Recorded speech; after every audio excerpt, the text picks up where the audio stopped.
அனைவருக்கும் வணக்கம். நான் உங்கள் சித்ரா.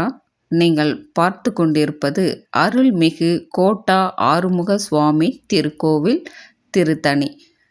பெரும்பாலும் எனக்கு இதுவரைக்கும் திருத்தணின்னா நம்ம திருத்தணி கோவில் தான் தெரியும். ஆனால் திருத்தணியில் இப்படி ஒரு பழம்பெரும் கோவில் இருப்பது என்பது எனக்கு தெரியாது. இதுதான் முதல் முறை. என்னுடைய ஃப்ரெண்டு திருத்தணியில் இருக்காங்க. அவங்க தான் இந்த கோவிலுக்கு பார்க்க சொல்லி கூப்பிட்டுட்டு போனாங்க. நாங்கள் அங்கே பார்த்ததை உங்கள்கிட்ட வீடியோவாக எடுத்து போட்டிருக்கோம். சரியாக அதாவது நல்லா பொறுமையாக இருந்து இதை காமிச்சிருக்கலாம். ஓரளவுக்கு எடுத்ததை உங்களுக்கு நான் போட்டிருக்கேன். நீங்கள் திருத்தணிக்கு வந்தீங்கன்னா இந்த ஒரு பழம்பெரு அருள்மிகு முருகருடைய கோவிலை பார்க்கணுன்றதுக்கு தான் இந்த வீடியோ உங்களுக்காக. நீங்கள் அப்படியே ஒவ்வொன்றா பார்த்து கொண்டே வாங்க. ரொம்ப சக்தி வாய்ந்த கோவிலாம் இந்த கோவில். செவ்வாய்க்கிழமான விசேஷமாக பூஜை நடக்குமா இந்த கோவிலில். இந்த கோவிலுக்கு வரவங்க எதை வேண்டிட்டு போனாலும் அது சிறப்பாக நடைபெறும் என்பது பக்தர்களுடைய வாக்கு. அவங்க சொல்லியிருக்கிறாங்க இந்த கோவிலை பற்றி. அப்படியே பார்த்துட்டே வாங்க. 11ஆம் நூற்றாண்டில் இந்த கோவில் கட்டப்பட்டதாக வரலாறு இருக்குது. இந்த கோவிலை பற்றி முழுமையான தகவல் எனக்கு தெரியல. உங்களுக்கு யாராவது தெரிஞ்சிருந்தால் எனக்கு கமெண்ட்டில் பதிவிடுங்க. திருத்தணி முருகரை பார்க்க போகிறதுக்கு முன்னாடி இந்த சிறப்புமிக்க இந்த முருகர் கோவிலும் பாருங்கள்.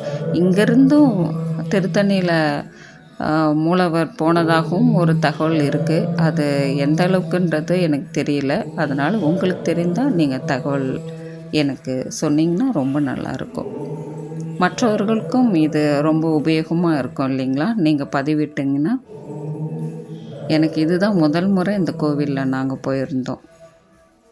அப்படியே பார்த்துட்டே வாங்க.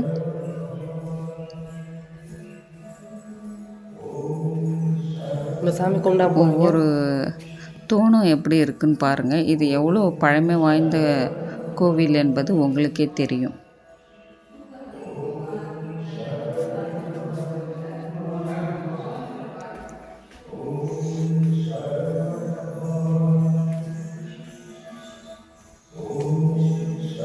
தீபம் கற்பூரம் இங்கே ஏற்றணும் போல இருக்குது. இது பிள்ளையார் இருக்காங்க. நல்ல ஒரு அற்புதமான ஒரு வைப்ரேஷன் கிடச்சிதுங்க இந்த கோவிலில். மூலவர் பாருங்கள்.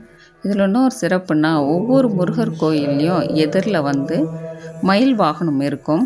ஆனால் இங்கே பாருங்கள் யானை வாகனம் இருக்குது. இது ஒரு சிறப்பு அம்சங்க. இந்த கோவிலுக்கு நீங்கள் போயிட்டு முழுவதுமாக பார்த்துட்டு வாங்க. முருகருடைய அருள் பெற்று வாருங்கள். மிகவும் நன்றி. வாழ்க வளமுடன்.